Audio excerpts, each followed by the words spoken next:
What is going on, everybody? You can call me Heroes 3 Guy, and this video is going to be my final thoughts and overview video for our playthrough of the map Trillion Isles. So, it's actually been over 3 weeks since I have played this map, and I have done a couple of other playthroughs since making this video, so it's not quite as fresh in my mind, but I pretty much remember everything I want to say and my overall impressions of this map. And I just want to first and foremost say that this map is beautiful. I mean, the amount of time and effort that went into this, I mean, take a minute just to look at this. A giant map, full underground, a lot of detail, very pretty. The creator of this, Megwin, hats off to you. I will say, though, there are some big things that I noticed about this map that I really think need addressed to really make this map great. And I'll get to those in a minute.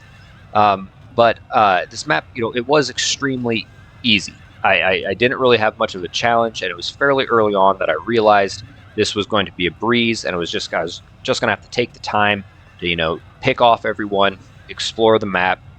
And I was hoping for more of a challenge with the final opponent. I believe it was Pink, Necropolis. So I was trying to kind of have fun with this map and take advantage of all it had to offer. If you guys remember, I was trying to find the Grail. I kept digging through here. I didn't find it. I looked at the map editor. The Grail's right here, right beneath the Crystal Dragons. And I think maybe I was just way too burned out and didn't want to attack the Crystal Dragons. Because one of my complaints about this map was repetitiveness of battles against neutral stacks. I had so many battles against Legion stacks of Crystal Dragons. It was getting pretty tedious, and I guess I didn't want to attack these guys, or I thought the Grail would be reachable without having to kill this last stack, but nonetheless, that's where the Grail was. And then the other thing I was hoping to do was find the Tomb of Air Magic. Was another method to win this map, is you could defeat all your enemies, or you could obtain the Tomb of Air Magic. And again, I looked at the map editor, and if you get on this island here, you come through this way, you dock off on some water, there's an island up here, and it's behind 2 different garrisons. The first garrison you have to break through is 7 stacks of 8,000 sharpshooters. So it's like, alright, not bad. You can forgetfulness them, use spells, they're pretty squishy, you could figure that out. Not bad. But then the last garrison, the second one that you had to do, was literally 7 stacks of 8,000 Azuri dragons. That is literally 14 times the amount of Azuri dragons that you can possibly attack on an adventure map. They can be 4,000. Each one of these stacks was 8,000, and there were 7 of them. It just seemed how easy this map was to then make the method, or what you had to do to get the Tomb of Air Magic. It just seemed extremely hard. When you juxtapose them, it's like, whoa, that's kind of ridiculous. 14 times the max neutral stack of Azuri dragons. I don't know. I did read some reviews on this after the fact, and some people said that's how they beat this map. And, I don't know. That just seems a little stiff to me. But I'm sure there's a way to get it done. So those are the 2 things we were hoping to do but didn't. And then I guess some of the complaints I had. I mentioned that the repetitiveness of battles. It wasn't just the Crystal Dragons. I mean, it was, just through here by Angel. There's tons of Archangels. And here, Dragonflies.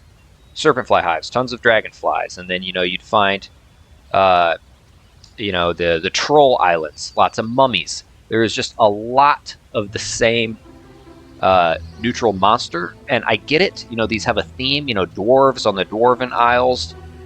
Storm Elementals there. I guess there was enough diversity of, monsters to attack, but each group was clumped together to where you ended up facing them, multiple turns in a row, and that made it stale. So, there's a lot of diversity of troops on the map, but they're all kind of grouped in their own areas.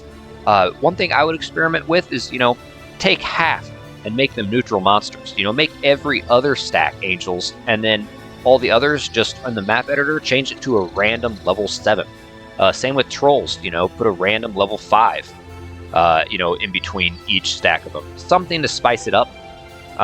that was a little tedious, and I did read reviews, and other people did kind of mention that same thing. Another thing was the AI. The AI was terrible on this map, and I read this in reviews as well. They did a horrible job navigating this map, and as you can see, I mean, look at it. I mean, the AI is just getting distracted left and right. They move 2 feet, town portal back. They never really seemed. One guy didn't even get off his freaking home island. I think it was a stronghold guy, if I remember right. And yeah, they did not do a good job exploring the map. And one of the things, if this was my map, if this was my baby here, one of the things I would experiment with is, I know that Dimension Door was pretty much banned. I didn't have it on my guy. I don't remember seeing anyone have it. It wasn't on any scrolls. It wasn't in any mage guilds. What you could do is you could put an event right outside each of the starting areas, because I think 7 of these 8 maybe were able to be human. So right outside the starting castle, and you'd maybe make a little pathway to where the starting hero has to walk over this event, and only the computer can trigger it. And what it does is it teaches you Dimension Door. Now you could even also have it accompanied with air magic, and I know, and this would need testing, because as many of you guys know, if you get too many AI heroes out there with Dimension Door, their turns start taking forever. I mean, literally like 20-30 minutes. The AI is trying to calculate all its potential moves, especially if it has expert level and it can do 4 Dimension Doors in a turn per hero. But one thing I would experiment with is, what if 7 of the 8, there's only 7 AI heroes out there, they all have expert Dimension Door. How much would that bog down the time between turns? And if it's manageable, roll with it. I think that would really, really open up the AI's ability to navigate these islands, to move around the map, get creatures, more castles, primary stats, which is something else I'm going to get to, and a complaint I also have heard others, say online.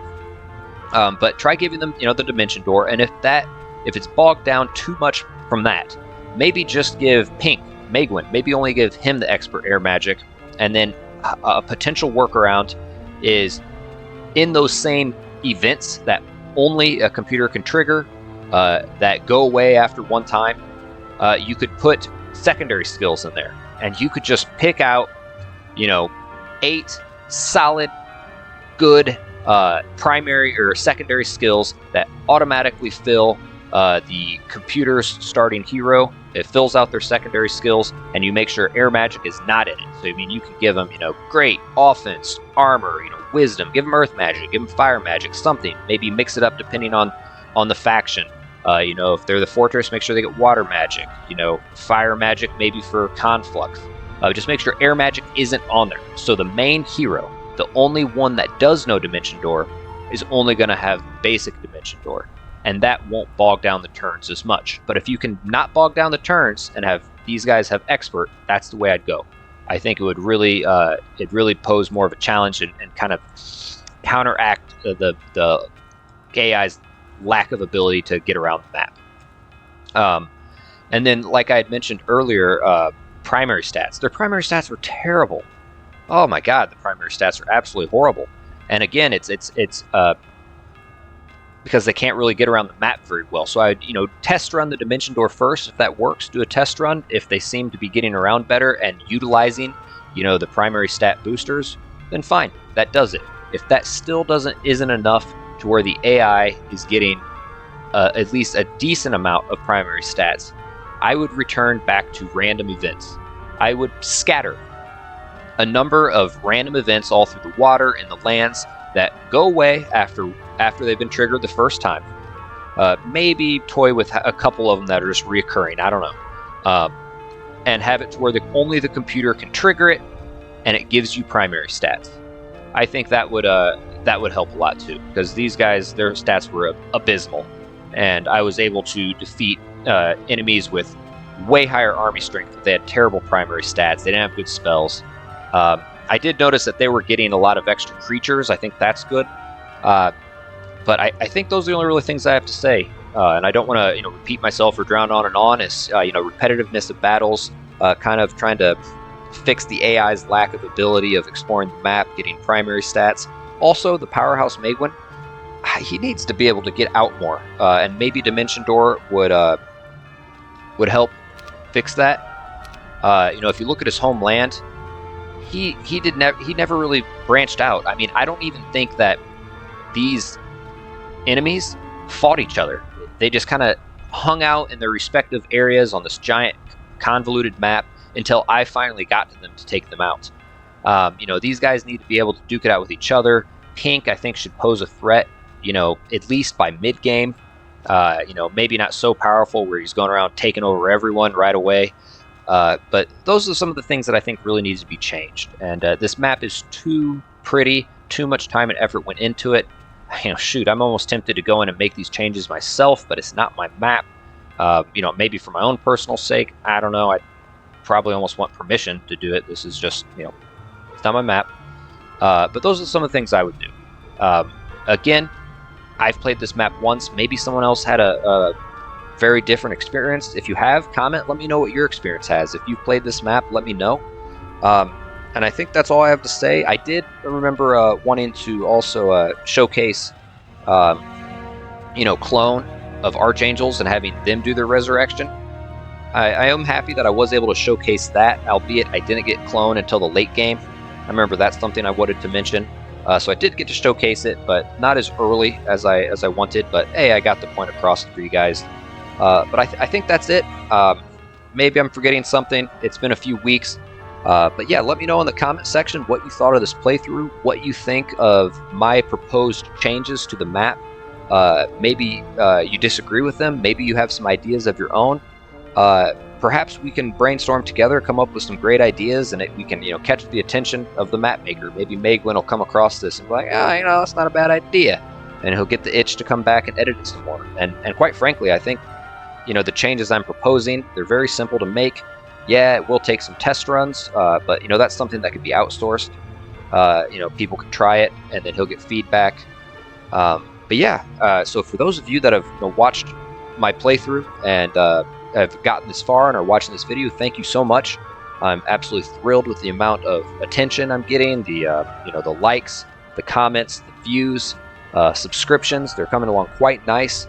Speaking of which, give this video a like if you like it. Let me know what you're thinking. A subscription would be great.